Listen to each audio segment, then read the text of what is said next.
You're not antisocial. You don't hate people. But sometimes, at a party, at dinner, even surrounded by your closest friends, something hollow opens up inside your chest. And being alone in your room later that night feels like relief.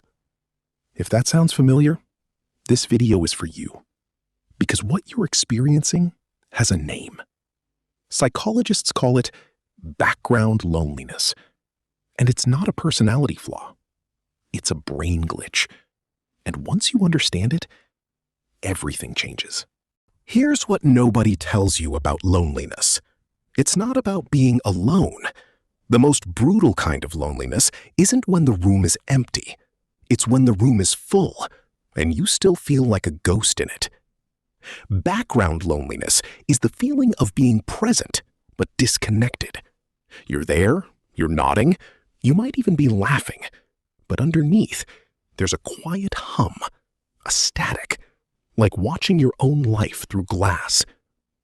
In 2021, a study published in Personality and Social Psychology Bulletin identified what researchers called relational deprivation, the gap between the connections you have and the connections you need.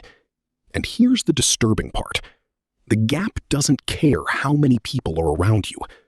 You can have 300 friends on Instagram, a full calendar, a partner who loves you, and still feel it. Why? Because your brain isn't measuring quantity, it's measuring depth. Your brain has a social monitoring system. It's ancient, wired in evolution. Its job? Scan your environment and ask one question constantly. Am I truly connected to these people? Not are they near you, not are they talking to you, but do they actually see you? When the answer is no, even subtly, even if nobody's being cruel, your nervous system reads it as threat. The same brain regions that process physical pain light up. The anterior cingulate cortex, the insula. This is why social rejection literally hurts, and why background loneliness feels like low-grade chronic pain. Not sharp, not obvious, just there. Researchers Matthew Lieberman and Naomi Eisenberger called this social pain overlap theory. Your brain doesn't distinguish well between a broken arm and a broken connection. Both hurt. Both demand attention. Both drain your energy trying to cope. This is why leaving feels like oxygen. It's not that you hate people. It's that performing connection when none exists is exhausting at a neurological level. You're not being dramatic. You're burning real energy on a social signal that never arrives. Here's where it gets darker. Most people with background loneliness develop something psychologists call a mask protocol. You learn to perform. You learn the right laugh, the right amount of eye contact, the right things to say at the right moments.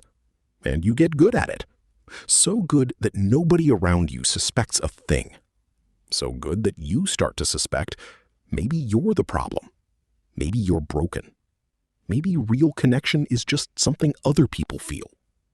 This is the lie background loneliness tells, and it's reinforced by a brutal feedback loop. The more you mask, the less people see the real you. The less people see the real you, the less real connection you get. The less real connection, the more alone you feel. The more alone you feel, the harder you mask. Round and round. Psychologist Susan Fiske at Princeton identified this as social identity threat, when hiding parts of yourself becomes the strategy for belonging, while simultaneously guaranteeing you never do. You're trying to connect by becoming invisible. It doesn't work. It was never going to work. So what do you actually do?